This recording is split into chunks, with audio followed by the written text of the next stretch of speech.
نحمده ونصلي على رسوله الكريم اما بعد فاعوذ بالله من الشیطان الرجیم بسم اللہ الرحمن الرحیم۔ جیسے کہ اس صورت کے شروع میں نے ذکر کیا کہ اللہ تعالیٰ نے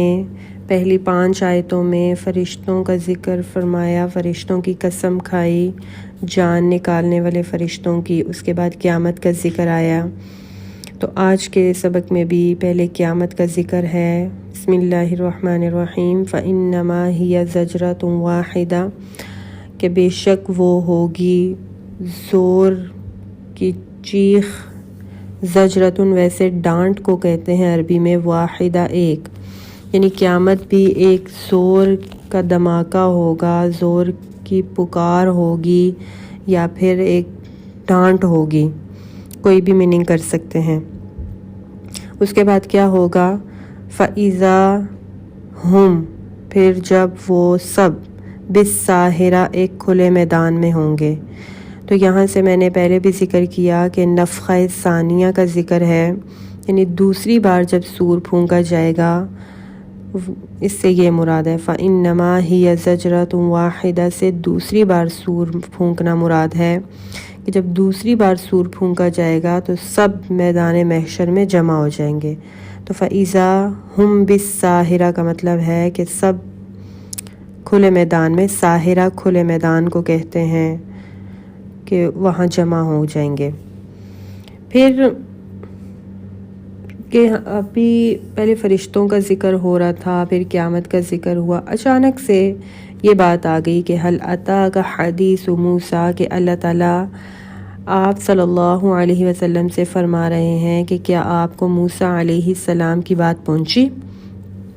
تو دیکھیں، قیامت کا ذکر ہو رہا تھا، فرشتوں کا ذکر ہو رہا تھا، اور درمیان میں یہ بات آ گئی۔ تو قرآن پاک میں بہت سی جگہوں پر ایسا ہوا ہے، تو اس کو کہتے ہیں جملہ معترضہ، کہ ایک ٹاپک چل رہا ہو، اچانک سے اس میں ٹاپک چینج ہو جائے، ٹھیک ہے، ہمارا موضوع ہی بدل جائے، تو اس کو کہتے ہیں جملہ معترضہ۔ کہ یہاں پر اچانک سے یہ بات آ گئی کہ اللہ تعالیٰ صلی اللہ علیہ وسلم سے فرما رہے ہیں، حل کیا عطا کا آپ کے پاس پہنچی، حدیث بات موسیٰ علیہ السلام کی،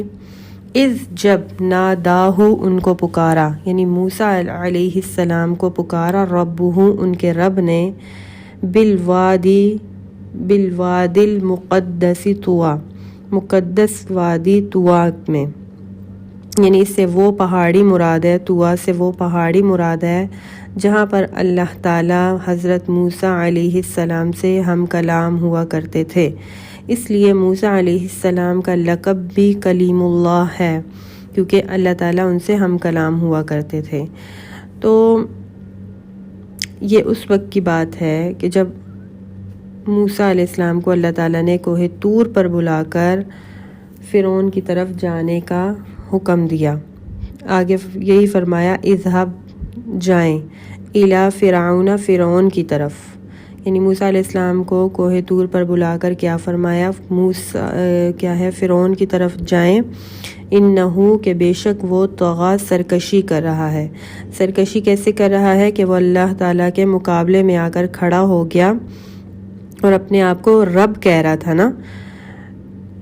تو اللہ تعالیٰ کے مقابلے میں آ کر کھڑا ہو گیا۔ تو اللہ تعالیٰ نے موسیٰ علیہ السلام سے فرمایا، جائیں، ان سے کہیں کہ فقل، ان سے کہیں، حل لکا، کیا، حل کیا، لکا تمہارے لیے ہے، الا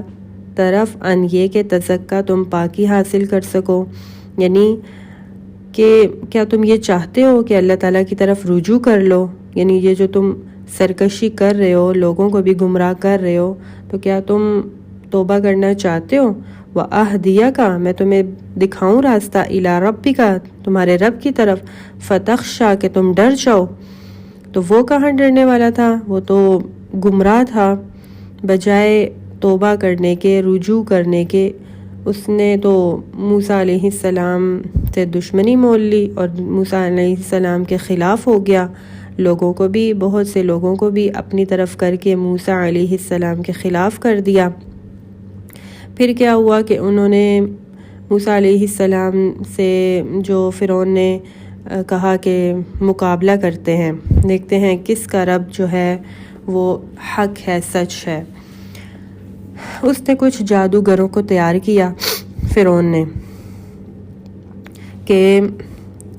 وہ اپنے اپنے جادو دکھانے، کرتب دکھانے آ گئے، اور موسیٰ علیہ السلام کو اللہ تعالیٰ نے فرمایا کہ آپ نے پریشان نہیں ہونا، کہ اللہ تعالیٰ نے موسیٰ علیہ السلام کو ایک عصا دیا ہوا تھا، ایک لاٹھی دی ہوئی تھی، جو ایک موسیٰ علیہ السلام کو اور بھی بہت سے معجزات دیے تھے، ان معجزات میں ایک لاٹھی بھی تھی، کہ یہ لاٹھی جو ہے بہت سے کام آئی، جیسے کہ یہ سورہ طٰہٰ میں اس کا ذکر بھی ہے کہ جب یہ مقابلہ ہوا موسیٰ علیہ السلام اور فرعون کے جادوگروں کا، کہ وہ اپنے اپنے جادو دکھانے جب سامنے آئے، انہوں نے اپنے اپنے سانپ پھینکے اور پھر کہا کہ ان کا مقابلہ کرواؤ۔ تو اللہ تعالیٰ نے موسیٰ علیہ السلام کو حکم دیا کہ آپ اپنی لاٹھی پھینکیں۔ تو جب موسیٰ علیہ السلام نے اپنی وہ لاٹھی پھینکی تو وہ اژدہا بن کر ان سارے سانپوں کو نگل گیا۔ تو وہ جادوگر حیران ہو گئے اور وہ سجدے میں گر گئے، اسلام قبول کر لیا۔ لیکن اس بدبخت فرعون نے بجائے ماننے کے، اگلی آیت میں یہ پہلے تو یہ ہے نا کہ موسیٰ علیہ السلام نے فرعون سے کہا وَأَهْدِيَكَ إِلَىٰ رَبِّكَ فَتَخْشَىٰ، کہ میں تمہیں راستہ دکھاؤں تمہارے رب کی طرف کہ تم ڈر جاؤ۔ لیکن پھر کیا کیا، اس کو یہی مقابلے والی بات آئی، پھر اس کو نشانی بھی دکھائی، فَأَرَاهُ، اس کو دکھائی آیتاً، نشانی کبریٰ، بڑی، یہ کوئی چھوٹی نشانی نہیں تھی، بہت بڑی نشانی دکھائی، کہ ایک لاٹھی پھینکی، وہ اژدہا بن گئی اور وہ سارے سانپوں کو نگل گئی۔ یہ ایک بہت بڑی نشانی اس کو دکھائی کہ دیکھو، موسیٰ علیہ السلام نے فرمایا کہ میرا رب کتنا زور آور ہے اور کتنا بڑا ہے، لیکن بجائے ماننے کے فکذبا، اس نے جھٹلایا، وعصا، اور نافرمانی شروع کر دی، ثم، پھر ادبرا، پیٹ پھیر دی، یسعی، کوشش کرنے لگا، یعنی چلا گیا اور کوشش کرنے لگا۔ کوشش کیا کرنے لگا کہ لوگوں کو موسیٰ علیہ السلام کے خلاف بھڑکانے لگا کہ نہیں جی یہ جادو تھا، یہ سراسر جادو تھا، یہ میرے جادوگروں سے بھی بڑا جادو تھا، ٹھیک ہے۔ تو لوگوں کو یہ بھڑکانے لگ گیا، اور کیا کیا، فحشرا، جمع کیا لوگوں کو، فنادا، پکارنے لگا، فقال، کہنے لگا، انا، میں، ربکم، تم لوگوں کا رب ہوں، اعلی، بڑا، میں تم لوگوں کا بڑا رب ہوں۔ فرعون نے یہ کہنا شروع کر دیا۔ تو اللہ تعالیٰ نے پھر کیا سزا دی، فاخذ، پکڑ لیا، اس کو یعنی فرعون کو پکڑ لیا، فاخذہ اللہ، پس اس کو اللہ نے پکڑ لیا، نکالا، عذاب میں، آخرتی، آخرت کے، والاولی، اور دنیا کے، یعنی آخرت کا عذاب تو ہے ہی ہے، کہ اس کو دنیا کے عذاب میں ایسے پکڑا کہ اس نے اور اس کے لشکر نے حضرت موسیٰ علیہ السلام کا پیچھا شروع کر دیا۔ یعنی موسیٰ علیہ السلام کو تو اللہ تعالیٰ نے فرمایا کہ آپ یہاں سے نکلیں، یعنی مصر میں تھا نا فرعون، تو اللہ تعالیٰ نے فرمایا کہ آپ کے ماننے والے ہیں جو، آپ ان کو لے کر یہاں سے نکلیں۔ تو جب موسیٰ علیہ السلام اپنے ماننے والوں کو لے کر جب وہاں سے نکلے مصر سے، تو اس نے کیا کیا، فرعون نے موسیٰ علیہ السلام اور ان کے لشکر کا پیچھا شروع کر دیا۔ تو پیچھا کرتے کرتے راستے میں سمندر آ گیا، تو اللہ تعالیٰ کے کرم سے موسیٰ علیہ السلام اور ان کا جو لشکر تھا وہ تو آرام سے پار ہو گیا۔ ان کے 12 قبیلے تھے، ان کے لیے 12 راستے بن گئے سمندر میں۔ تو اسی کے یعنی اس لشکر کے پیچھے پیچھے یہ فرعون اور اس کا لشکر آ رہا تھا، تو یہ بھی ان 12 راستوں کے پھر چلتے چلتے جب سمندر کے درمیان میں پہنچے تو وہ پانی سارا مل گیا، فرعون اور اس کا لشکر غرق ہو گیا۔ تو اللہ دنیا میں تو اس کا یہ عذاب ہوا نا کہ بری طرح یہ غرق ہوا، اور سمندر کو بھی اللہ تعالیٰ نے حکم دیا کہ اس کی لاش کو نہیں ڈبونا، اس کی لاش کو بھی باہر پھینک دیا، جو کہ آج بھی مصر کے میوزیم میں کہتے ہیں اس کی لاش پڑی ہوئی ہے۔ دکھانا تھا نا اللہ نے کہ جو میرے مقابلے میں آئے گا میں اس کا یہ انجام کروں گا. دنیا کا عذاب تو یہ ہوا, اس کا آخرت کا تو ہوگا ہی ہوگا. تو اس لیے فرمایا فَأَخَذَهُ اللَّهُ نَكَالَ الْآخِرَةِ وَالْأُولَى کہ اللہ تعالیٰ نے اسے دنیا اور آخرت کے عذاب میں پکڑ لیا. اب کیا ہے اگلی آیت میں, اِنَّ بے شک فی ذَلِکَ اس بات میں,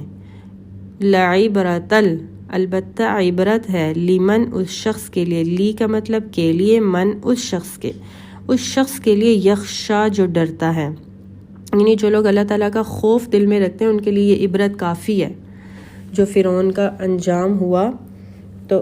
اس کے لیے یہ بات, یہ عبرت ناک بات کافی ہے. وآخر الدعوانا ان الحمد للہ رب العالمین.